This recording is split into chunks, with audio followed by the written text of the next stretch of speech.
Okay, so welcome everyone to the Career Center and welcome to our How I Made It series. Today we have two and possibly three photographers, people who work in the arts, people who have interesting careers that are, I would say, creatives. And so hopefully you will see something in their stories that inspires you. I usually have a format where each of them get to talk for about 10 minutes about their career, how they got there, what they're doing now, and then we'll have a question and answer portion. So I'd like to introduce, I think we'll have Barbara, we'll have you start. This is Barbara Savage. Hello, everyone. And she is the founder and president of the Tribal Trust, which is a nonprofit organization which does a lot of projects that are really interesting, and some of them have to do with film and photography. Yes, so very much so. that was how we hooked you into this. I get it. And she's also, you're not really the curator, you're the buyer at It's the curator of the museum store. So in fact, buying is part of what I do at the Santa Barbara Museum of Art. Yeah. And I bought brochures for everybody. But if you want to be inspired with your creativity, just attending not only the exhibitions, but even the education room and certainly the store, to just give you ideas about things that you probably would have never thought of as far as career goes. I have artists from all over the world that make everything from magnets and greeting cards to hand-woven baskets to furniture to light fixtures are in the window right now. So there's just a really broad range of career opportunities in just that one room of the museum. Great. So we'll hear from Barbara, and then we'll hear from Welmoet Glover, okay. And she's a photographer who, I think you mainly do portraiture, and it's very unique, and I'm actually eager to hear her story. And then Jeff may or may not show up. He was our third photographer, and he emailed me that he may have a business conflict. So I'm kind of bummed because he's a very cool photographer, and we'll get him again. So stay tuned. If he doesn't show up today, we'll get him another time. And then I'm just going to sit back here, ladies, and you let me know if you want to show anything or.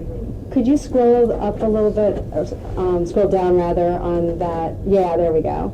Because since we're talking about photography, just to build on that one area, basically the methodology of the Tribal Trust Foundation, a nonprofit that helps empower Indigenous women and children in their environment and disseminate their knowledge globally.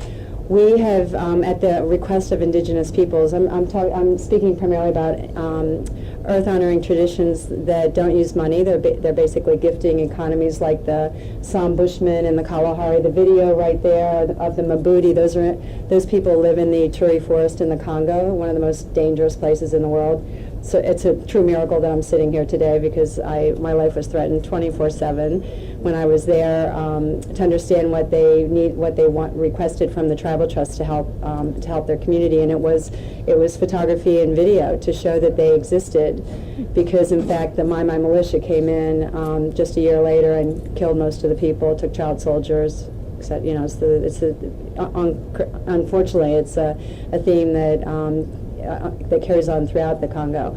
But it's a way that in your career, if you're thinking about being involved in something like that it concerns social justice or the environment, or many areas in the nonprofit world, photography and film and video. This video just won honorable mention in the United Nations.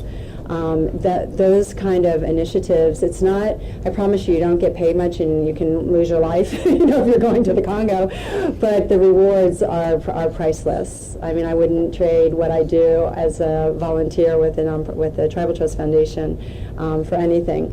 Although I do have, being a creative type person, I have created my job at the Santa Barbara Museum of Art. When I was getting my master's in organizational management at Antioch, Santa Barbara, there you need to work and apply your work to your studies. So I noticed that the museum, that the store really needed help, having worked and been on the board of many other art museums.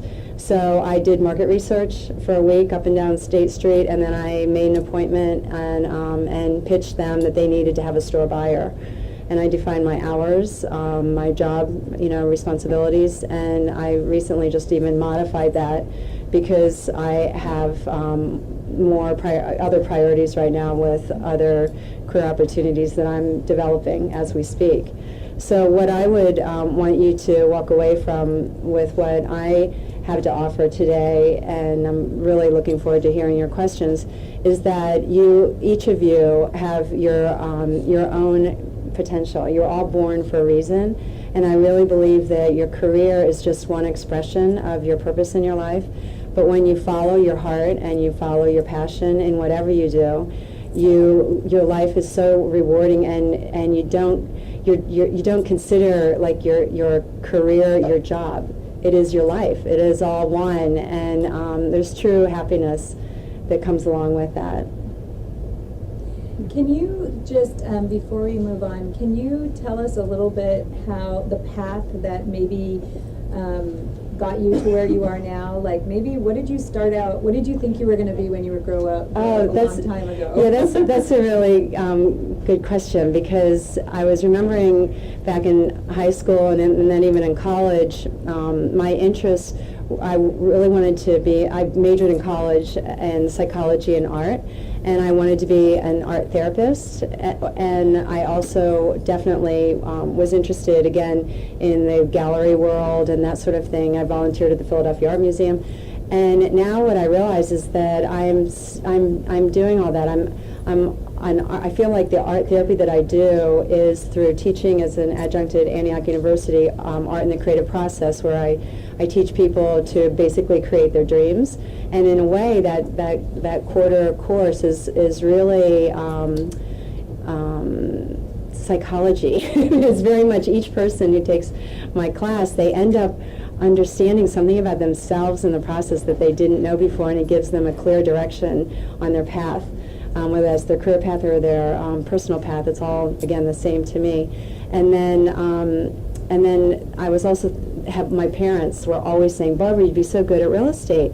And my mother was just so upset with me because I never followed her footsteps along that path. But what I would constantly remind her of when I founded the Tribal Trust Foundation about 20 years ago, is that I just reassured her, but Mom, I am in real estate. I'm in the real estate of indigenous peoples, trying to protect the land for them as the people that are the ones who are most connected, to a particular land. But at the end of the day, it's all about trying to help take care of Mother Earth, so that we, again, by disseminating indigenous knowledge globally, we all learn how to be sustainable like these cultures that have survived for 15 to 20,000 years.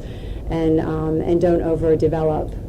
So I have a feeling that basically it's always been within myself to go on this path. And certainly I had guidance. I did go to career counseling type things, but at the end of the day, I kept self-referencing. What did I care about? When I wake up in the morning, I want to know I'm making a difference, and I'm going to be happy. And I think that just has a ripple effect in whatever you do. Great, thank you. Welmoet? I'd have to agree right off the bat with what Barbara is saying in terms of following what you love. How many people in here consider themselves artistic or creative types of people? Yeah. Interesting. I've always felt that that was in my background. As a kid, my grandmother was a very fine portrait artist in Europe. I was never very good at drawing people, but she was exceptional at that. And I'd spent a lot of time around her. The other thing was my father was a veterinarian, and I spent a lot of time around dogs and cats and animals in general.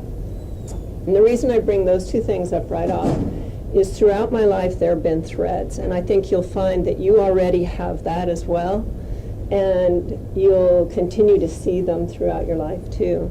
The things that interest you will keep showing up in different forms, and you can hear what other people are telling you that's important for you to go and do or become, But ultimately, if you look back to those threads throughout your life, those are the things that'll give you direction in a way that nothing else can. I went to the Art Institute here in Santa Barbara many years ago, before it closed from here and went back up to San Francisco. And so I was always involved in the drawing of people and of places and plants and all of that sort of thing. And that also translated into photography. My father had exposed me to that as a child. And then having two kids, two daughters, I got even more involved in that, because you start photographing first your pets, then your kids, then your, it's sort of mushrooms. And this is my youngest daughter. I took this when she was probably about 5. She's almost 22 now. That's classic. This was about 4 years ago. Wow. I think she was modeling for something or other. And then this is a more recent one that I took of her. And just the thing of continuity of just watching as people develop, that's always fascinated me.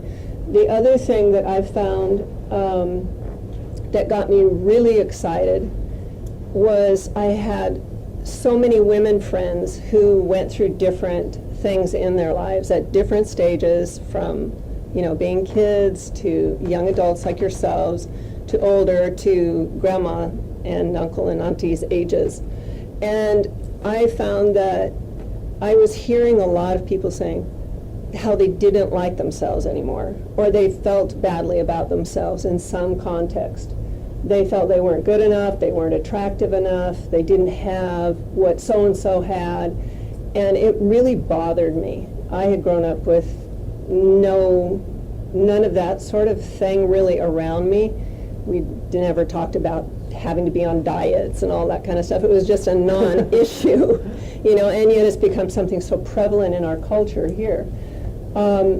So I was hearing this, especially from women, and how they would put themselves down, they'd put themselves last, and especially as women got older, they'd have kids or they were working all the time, and they wouldn't think to value their own selves. And then if issues happened in their lives where they lost a job, or say there was a death in the family, or they had a divorce or separation from a sweetheart, then they questioned themselves again very deeply. And so I started just working with women predominantly, and because when I looked at people, I saw something else that they weren't clearly seeing in themselves. And I wanted to be able to separate from them and be able to show them something that was themselves, and remind them that they were beautiful and that they had something of value that they might have forgotten. So that's what sparked my interest to really go into first working with just women, but it is something that applies to both men and women too. It's certainly not just women. Now, where I started was with boudoir, which is a little dicey sometimes, but can be just very fun and playful. And from there it has mushroomed and become portraiture, can be fashion, it can be weddings. I've shot a whole lot of things. Corporate headshots for putting on things like LinkedIn and Facebook and all of that for men and women. So it's grown, and I've had to develop my own style and my own way of being in the world, and how I see the world and how I see people. And it's been very, very rewarding and sometimes very challenging. But for me, that thread again of creativity has been something that hasn't let go of me. And the times when I would take jobs that didn't really relate to anything that came from my own heart, I grew bored very, very quickly. Very quickly. I mean, I could fill a seat in an office, but it was killing me. So I found that I've created most of the jobs that I've done, especially in the last 20, 30 years maybe. And I've had a whole lot more fun. Sometimes they've been very challenging, but a lot more rewarding ultimately. Let's see. I think if there's anything else right off the bat. I have some other examples of some of the work that I have. There's a book, and then there's some images too. And if you guys want to take a look at them, you're welcome to. And I've got just these little flyer guys that you can kind of pass around, and they're just kind of fun. But part of becoming and developing a business in the way that I did was I've also had to work on marketing. A whole other creative way of expressing yourself, right?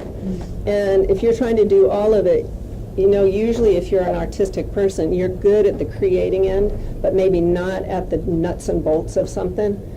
I would, if you can, either develop that, if you have it in you, Or partner. or partner up with somebody who is good at it. It's worth the weight in gold and time saved if you have somebody else who can do something that you're really not going to be good at. And you'll go a lot farther in that way too. I happen to like both aspects of both being creative and the business end of it. I think they're both wonderful challenges, but that's not always the case with a lot of artistic people. A lot of people who are artistic can't separate themselves enough to even price anything. But don't you agree that coming from a place of, I mean, all these people acknowledge that they are creative, at least that's an area that they're interested in.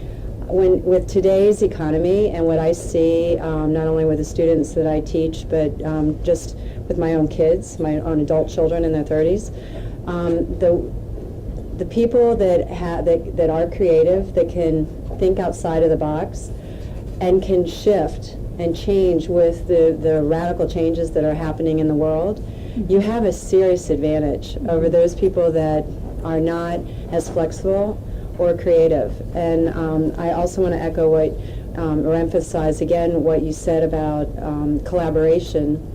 That is the future. Even with nonprofits, nonprofits are all now even collaborating on what skill sets can we merge and achieve both of our missions with by working together. We can actually work better and more effectively and have a greater impact. I think if you can think more in those terms as well as you think about your career, then that would be really good advice. Yeah, I would definitely agree on that. Yeah. Well, let's go ahead and open up the conversation to any questions that people have. I have plenty, but There's one. Lydia has one. I'm not sure I got the Welmoet. Yeah, Welmoet. name. It's Yes. difficult. Did you teach yourself how to be a photographer? Pretty much. But, if you say you've taught yourself how to do something like that, believe me, you have people who've helped you every step of the way. I mean, you learn from every single person that you come in contact with if you're interested, right? You're not just going to imagine it and figure it all out. So I've taken all kinds of courses. I've partnered with and been mentored by a number of different photographers. And the other big thing in terms of something creative is put in the time. Don't do it once a week. You do it every day. Every day. It's got to be it's something that you just have to incorporate into your life if you really want to learn from it. Because otherwise it's just something that's going to be a very superficial thing within yourself, in the way you develop your eye for whatever it is you see or do. And you just have to put in the time. I think they say it's 10,000 hours equates to mastery. I'm not there yet, but I want to get there, I'll tell you. So put in the time, and you guys, most all of you, wherever you're at, you have plenty of time. I'm sure you have 15 minutes a day. You could just do something creative if that's what your drive and passion is. Even journaling. Yeah, journaling is every morning. fantastic. Writing. Yeah, to even clear your mind, to understand maybe something that you're not slowing down enough to hear within yourself. So I highly recommend the journaling. Yeah. It's interesting, I was telling a little bit about, we have creatives and artists and automotive and childcare as themes, and the common thread that I've noticed is that people who are successful in their careers are doing something they love, and they're working harder than anybody I know. Oh, that's And I think, those two things feed each other. The passion feeds the drive to work more, and the working more feeds the passion. So it's good advice, And another thing, I mean, I'm probably the elder in the room, and one of my dreams always as a little girl was to have an art gallery. So I did that. I was living my dream. I had a beautiful art gallery and was just loving working with my staff. And then I decided to get divorced, and everything went away. So all of a sudden I didn't have a career after creating, my dream job. And then I was definitely sort of dazed and confused, wondering what's next. And again, it was just falling back on what you were saying, believing in yourself and knowing that you do again have a purpose. And sometimes, your ego is so attached to what you're doing in the world as defined by a job or a career title, that when that all of a sudden changes, I mean, people do lose their jobs, as we know, for many different reasons. And just know that the skill set that you've developed doing what you were doing, it can be transferred into something else that is even more exciting, because you're going to have a learning curve again.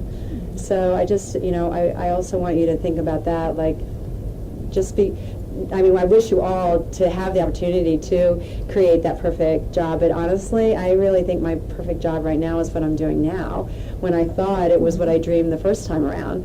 So, and I've had many dreams since then. It'll probably change. Yeah, that's what I'm saying. Your dreams change. It's not ever.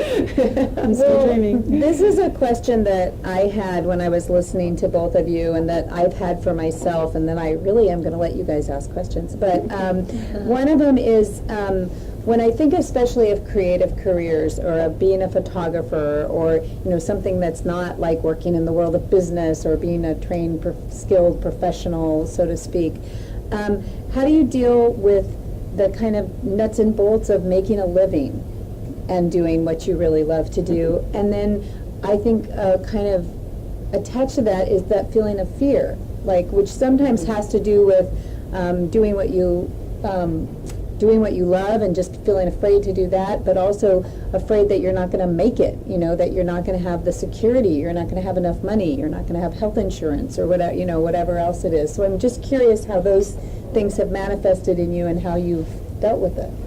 Do you want to go? Oh, we both can address that. Yeah, sure. You can go first. Okay. Being creative, I've been pretty creative all the way down the line on that one. To help support the photography, I started once again running a bed and breakfast. And so sometimes people will come and stay with me and book a shoot at the same time. I've traveled also to other countries to do shoots. And so that's sort of a symbiotic thing, meaning that one helps support the other. And then also, I brought up earlier that my dad was a vet. Well, about 6-7 years ago, I started a doggy daycare. So people bring their dogs. It's like child daycare. I love them. They're great, and I have a nice little group. And I can have them there while I have a photo shoot, while I have my guests who are coming in for coffee. Oh, that's great. So you talk about creative and using kind of your mind to see things that are around you in a way that's not necessarily the straight, obvious path. I've probably gone that way. I have a quick question on that. Do you Yes. do you find yourself doing those things to help make ends meet with your photography, or because you want to? Right? It's a combination of both. Because with everything there are seasonal things to it. and things aren't, it's not a steady paycheck, so you have to find different ways to have some consistency. And so that's been my approach, as opposed to going and getting a 9 to 5. That was one thing that happened very organically when we linked photography with entrepreneurism, because honestly, most photographers have to be entrepreneurial. And, and photography is one of the arts where there is money to be made. I mean, unlike maybe being a painter, which is even, I think, more difficult than photography. But, there is that spark where you have to go, okay, what's going to drive the economic engine here? We've got the art part down. And even as president of the Tribal Trust, when we go and we're going to be documenting a tribe or a project, we frequently have a per diem that we pay the photographers, or they volunteer, but then they get an in-kind donation, and that's generally higher than what I make at the museum, way higher than what I make at the museum. It's generally like $250 a day. So it's not like you can't make a certain amount of income by following your bliss in areas, even as you're growing with it. So I mean, I definitely feel that way. As far as how I've been able to support myself, number one, I don't buy into the fear piece at all. What I do is I minimize my expenses when I'm going through transition. So I downsized extremely. After I got divorced, I literally gave away most of my possessions, my artwork, all that, to my children and friends and family, so that I could really just be mobile and not have to worry so much about the bottom line.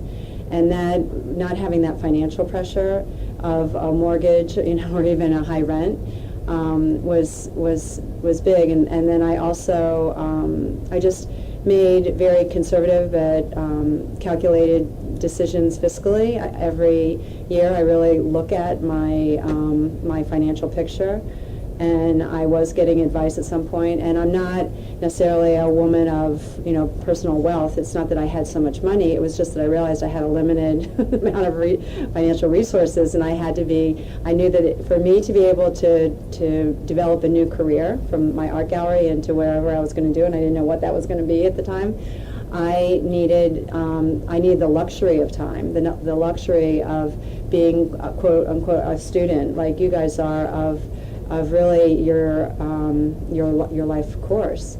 And when you're worried about the bottom line every moment, that can sometimes sabotage what you really want to dream to be. So that was really an important thing, the downsizing piece. Now I'm back to a certain status quo, but now I'm creating a new dream. So that is going to change my way of life again. I'll probably end up traveling possibly 6 months out of the year, so that's going to definitely affect my job at the museum, which is where I do get a steady, part-time paycheck. So it's all about, again, making choices and really, reevaluating in a very, I think, objective way of how you want to live your life and where your priorities are. But you have to, appreciate that you're all in control of that. Barbara, you're going to be traveling for 6 months out of the year. Where are you going to be going, and what do you want to be doing? Well, the dream that I have that is starting to gain traction, this has been more than a 2-year process, because it all came from the Tribal Trust and realizing that, I'm a grandmother now, I'm getting close to an age where I have to think about will I not be able to do this, and I need to pass the baton to the next generation. So traveling around the world, meeting with these most remote places, meeting with these indigenous people, and learning this incredible wisdom, I want to be able to have other people experience that, and I know, because time is of essence, we need to get this information out, and people need to change their way of life and their way of, again, being in the world sooner than later. So the Tribal Trust is taking girls and some boys, but it's mostly girls because they carry culture, literally around the world with me, and we hope it to be a TV series as well as probably at the end of the day a documentary. But the girls are, I feel like it's going to be a sort of an initiation to global citizenship for cultural. It's about ecology and culture, and the idea is that they come back here to Santa Barbara, and the values, indigenous values that they're going to learn, they're going to apply not only to their own lives, but hopefully have a positive effect on their families, peer group, community, and globally.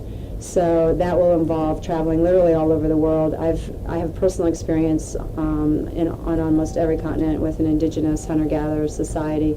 So I do have, community that I can reach out to, and they've already requested that that we do this. So our beta trip is at the end of this month. We're going to be going to Tulum, Mexico, to be with the Maya during Day of the Dead, in a very again remote area in the Yucatan. But this, once we would get this funded, needless to say, we'll be in Namibia back with the San Bushmen, Nepal and Chitwan, and with the Taru tribe. Hawaii for sure with our Polynesian island people, Peru. I've identified again right now for two-year series 16 different countries that we would go to and tribal people where we would be guided by a medicine person or a shaman. Yeah, so that's my new dream. That'll be pretty exciting. I want to be one of those girls. Well, they have to be, they're going to be tested. We're going to be working with a psychologist actually to assure us that they are sort of old souls, young girls between the age of 10 and 12 who can take on the responsibility of this project, where they can disseminate this knowledge and inspire the world, really. It's really, I want the kids' voices out there talking about their experience and what they're doing, Cool. Yeah. Do you guys have any other questions? You're going to film it? You're going to film your... Yeah, so hey guys, anybody out here? Want to Looking for a intern? videographer or a photographer? That's right. That's right. Oh. Boy, I better study up, huh? It's going to be, I know it's going to change the lives of everybody involved in this project, including myself, because I'll be in a completely different position, and it's just, I'm already, like, my eyes fill up with gratitude to be able to even dream this. So Barbara has her, she has this is your video, right? Yeah. How So long? the people up in that corner there, I took that picture. When I arrived, that was after 7 days in the Congo, where again it is absolutely it's hell on earth. It's the most dangerous place in the world. I lost 10 pounds in 10 days. There isn't food. Warlords everywhere. It's the rape capital of the world.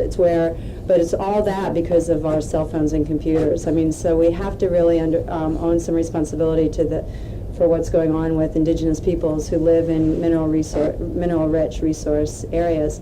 And it's not to say that, I just bought upgraded to my new phone. I will recycle this one to my husband.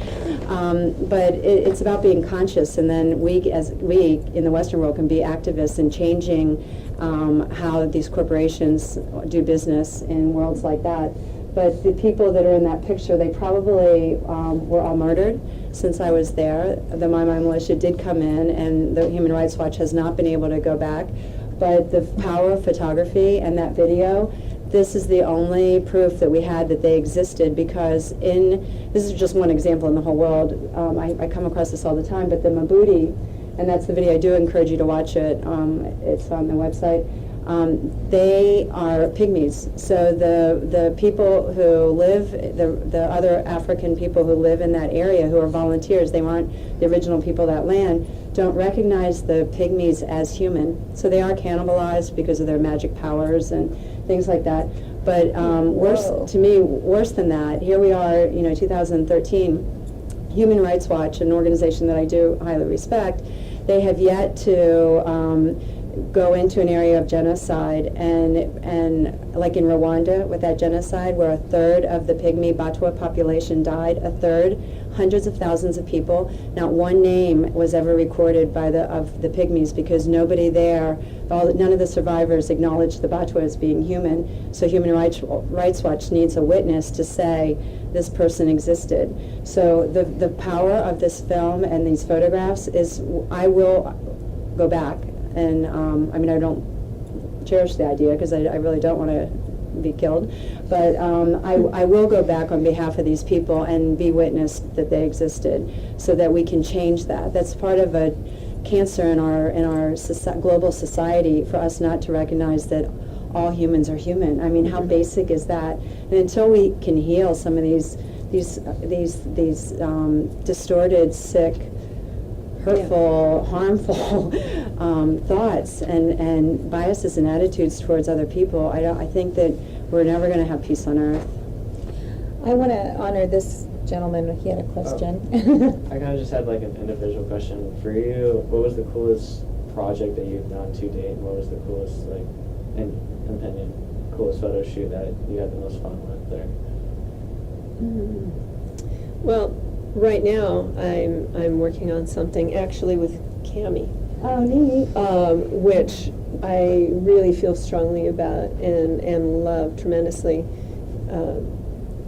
We both tie in very much with Hawaii, and both my kids were born in the islands, and there's long-standing connection, and Cami's from long-standing roots there.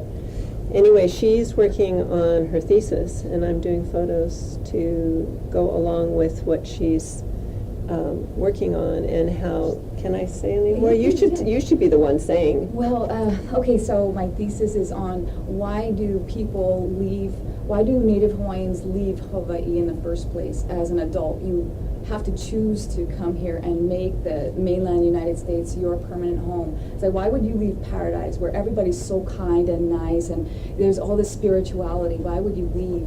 And then how are you going to pass on your culture? It's very hard to have your culture when you're so far away from where you're from. It's so pure there. How do you, 3,000 miles away, how do you carry aloha spirit when Western culture is so against it? It's all about money and power, who can get ahead faster. So how do you make it, and how do you teach that to your children? And so Welmoet, I asked her if she would help me with my project, and I'm so grateful that she can bring out the inner beauty of somebody. And so she's taking pictures of the people that I'm interviewing. And so we did a photo shoot with one of my hula sisters who's from the Big Island and her daughter. We were at Butterfly Beach. They were in full native costume and they were dancing and chanting.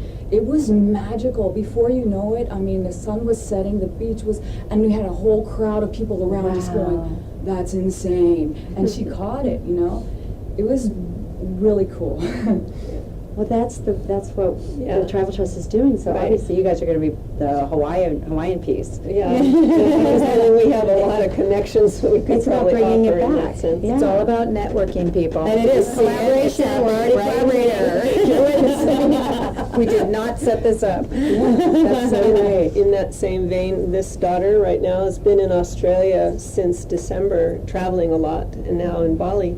And her dream, she's been doing permaculture, but her dream is about starting communities around the world to help get people really connected to the earth and to remember and balance themselves and not get sidetracked by just acquiring, which is so dominant in our culture predominantly.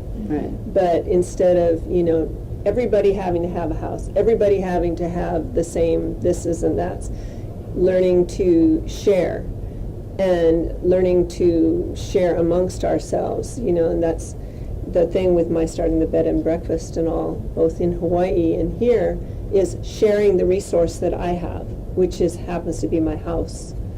There's whole organizations that are also in the process of sharing and building a much more large and global thing of one example, sharing meals, where you can sign up to go in any city or town to go and share a meal with people you don't even know. Might be 12 people, and people are volunteering.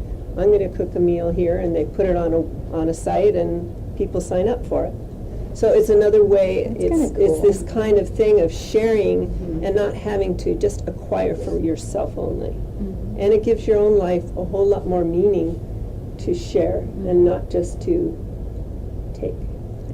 And trading services. Trading Yeah, that's a what lot. all these cultures do. Yeah, And, yeah. yeah. So I have this lovely connection with both of these I know, amazing that's so women because of the Hawaii connection. And I want to say that the Native Hawaiian population is completely dying out after the first Western contact. There was over 500,000 Native peoples, Native Hawaiians. There was a time of dying where hundreds of thousands of Native Hawaiians had no immunity to the disease and whatnot. And so, you know, this has come forth. They had their own kingdom, all these things that was taken away. But currently there's less than 3,000 pure Hawaiians left. They live in remote places in the boonies. It's very hard to find them. They don't talk about their culture. It's kind of secret. They feel that people will steal their secrets. And then it is predicted, this one woman who wrote her doctorate, it's predicted by the year of 2050 there will be not one pure Hawaiian left on the whole face of Earth. Wow. And then there are more Hawaiians living on the mainland and elsewhere than in where they're from. So this is Wow. our connection. Yeah, we have a lot to talk about. More questions from you guys? I'm curious what some of your stories are. Are you, well, I didn't have a question as much as I had a comment. uh-huh, That when you have a life with a lot of stuff, there's a certain kind of satisfaction and pleasure that comes with that. But then when you free yourself from your stuff and your, you know, I don't know, all the accoutrements you think are so important in life, and you guys are just more starting out and probably want more of those things, but there's just a certain, I mean, are you any happier when you have, you know? Well, all here's, of that? you know, again, I'm a buyer, right? I buy stuff every day. I'm a professional buyer. and you like your stuff. You've got yes, nice stuff. Yes, and when so I didn't even think about this, but I mean, I just know this is how I dress. Everything is either made in the United States, or I know that it's fair trade, or it's not made in a sweatshop, or it's local, artisan. And like, of course, this is well, not of course, but this is made in India and it's vintage. So if I'm buying stuff for the museum store, and this is a local artist, Indonesia, I mean, it just goes on, Bali, but everything has a story, and I know that my purchase supports a community of artisans. So that I'm grateful to be able to support them through, you know, the cash economy. But again, even then, it's less is more, so that you really value what you're wearing and or purchasing, whether it's, you know, even furniture, right? It really is. It's just more about consciousness than it is about anything else. Barbara, how can students get involved in your movement? I mean, you have some of these brochures and So this is with the Santa Barbara Museum of Art, and this is this is a free day at the museum. It's Day of the Dead. They're celebrating it early, October 27th. But I just think this is a very artistic day. And everything, like I said, it's just all of a festival. And I really would encourage all of you to come, bring family. It's from 1 to 4. There'll be a trunk show in the museum store. I have a local ceramic artist who will be showing his stuff. And so, again, you can just. It's really not about if you've ever been to the museum store before or if you've ever looked at photography before. It's now about you putting on a certain lens when you're looking at what people are doing and what you're doing, and thinking about, just in the back of your mind, how could I be involved in something like this if it speaks to you, So that's why I really encourage you to get out and experience, right? And then again, these are just more brochures with the Santa Barbara Museum of Art. But again, these, not only obviously there's art on the walls and inside, but you just look at the graphics of this. I don't again know where your creativity lies, but there's art in almost everything you do. It's really more about the art of living, right? It's true. So how many of you came here because you're in a photography class or you're a photographer? Can you raise your hands? Okay. Oh, wow. Yeah. And how many came because you were just drawn to entrepreneurism and kind of the speakers sounded interesting and okay. And how many are here just for credit? That's okay. You can guess it. Okay, cool. Do some of you think that you may make your livelihood in photography? I'm curious. Trying to figure that out. I would hope so. Like I've always had like an interest in like visuals since I was a little kid. Myself, I mean, I started when we were shooting with film. I still shoot film, but I used to take a lot of photos. I loved it. It's not till recently that I started getting more serious about it. Like, okay, well, I started doing film, like production. And I'm always drawn back to photography. So right now, my struggle is like trying to see what aspect of photography I want to go into. Like, I love people. I love taking pictures of people.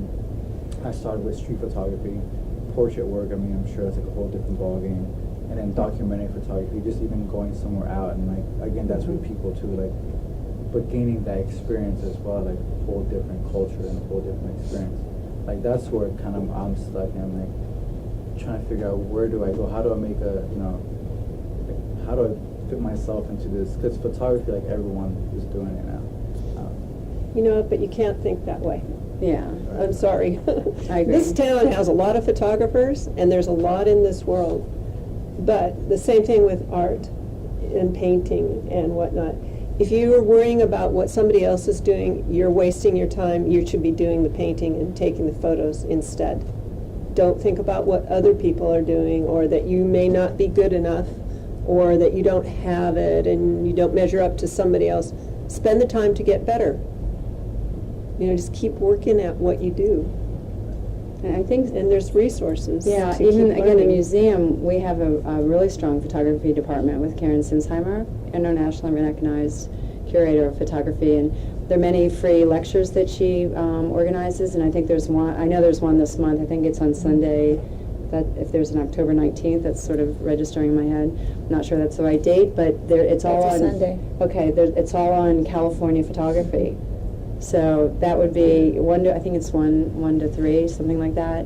So yeah, just opening yourself up to what is just there are a lot of photographers in this community, but that means there's also a lot of photography happenings for you to expose Well, I'm just yourself to. saying, you get exposed to like a lot like wedding photography. Like you can make a lot of money in wedding photography. It's like, okay, cool. And like, no, maybe that's not it for me. It's like trying every little bit until you figure out exactly where you want to, pursue it. Definitely, and I think with at least with photography, the more you're in a place right now, go ahead and experiment, try this, try that, and see what kind of gets your juices going, what makes you excited.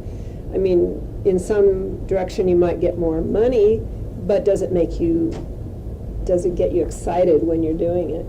If it doesn't, follow the thing that's going to excite you, because that's going to give you the energy to keep following it. Otherwise, you're going to fall flat at some point. It'll just kind of run dry. So you want to make sure you try all of the avenues you can. Did you know you always wanted to do portrait work? It was like a major light bulb went on when I realized that there was such, again, it was with women, that women were so self-critical. I thought it was the worst quality in women. We're harsh on each other, and we're harsh on ourselves. And I thought, that really needs to change.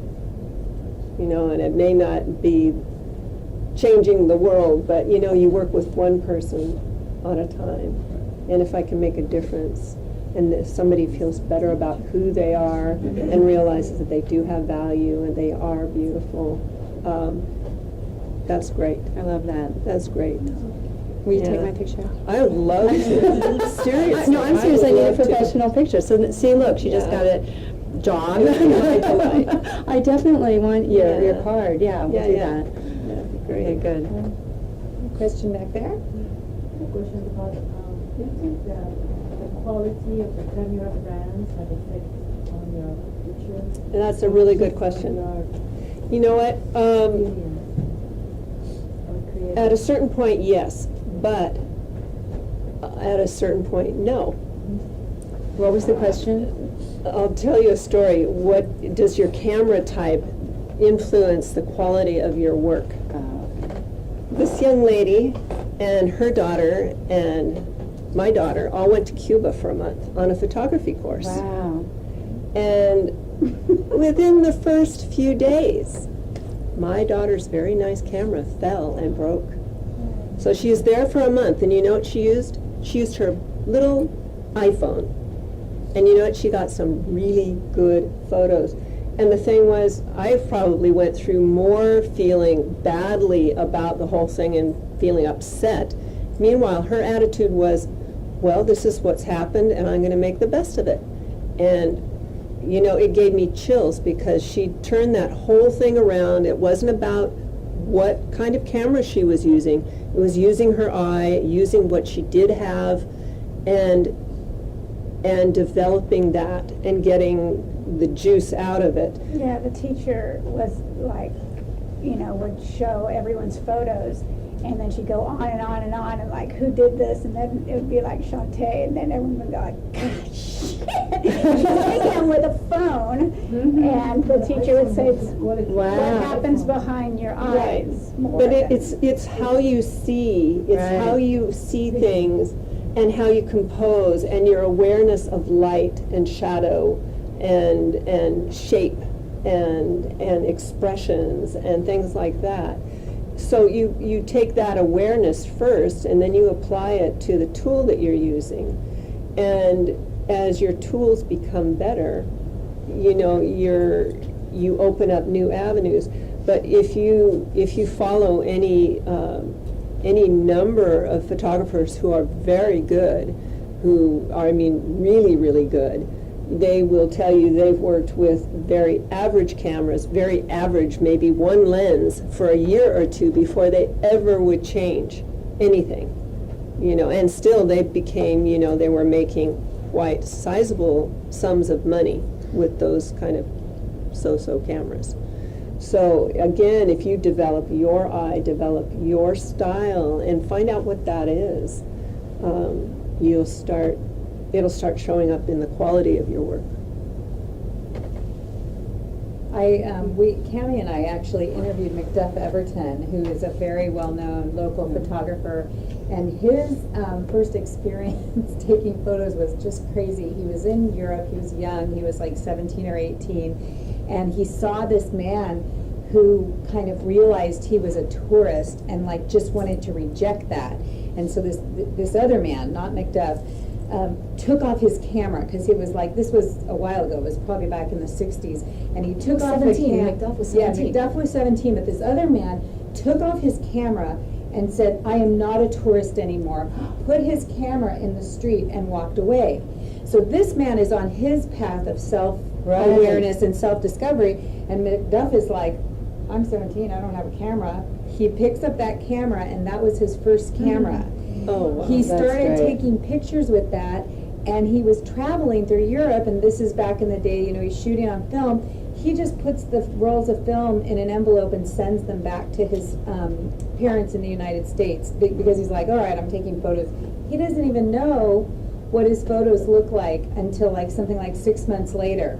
So, which I just find interesting, like, just kind of taking, like, just kind of like, it's almost like exercising a muscle, he was, for 6 months he exercised this muscle, and then he said, okay, how does it look, oh, that one looks good, oh, this one needs a little more flipsy, and that's how he started. Now he's just, famous. We have his books in the museum store, as well as I order greeting cards made out of his photographs. So you can also do that, when you just get started. Yeah, he's an interesting soul. Yeah. I have a question for Yeah. Did your business take off overnight, or was it over a period of time that, just went You know, it's kind of just been a steady thing. One thing that helped right off the bat when I had been doing quite a bit of photography in different veins, but then when I made a connection in a more strong way for what I really wanted to be working on, one night I went for dinner at this lady's house, and Kathy and I were talking, and I said, I need some models. I need some people who will just let me shoot them and work this kind of this muscle, get it going. And she wrote little emails out, and about 12, 15 women wrote me back and said, I'll be your model. I feel beautiful. And it was really great. And word of mouth, I like to work with word of mouth with something like that, because I think if people are happy, that says a great deal. I don't want to necessarily, I can go try and sell something. I've done that. But I think that if I can show you something and you like it, I can just say, no problem, I'll do that for you. And the more you do it, you can just let your work show for you. And, there'll be people who need it or want it, and those who won't, and that's okay. That's the power of networking.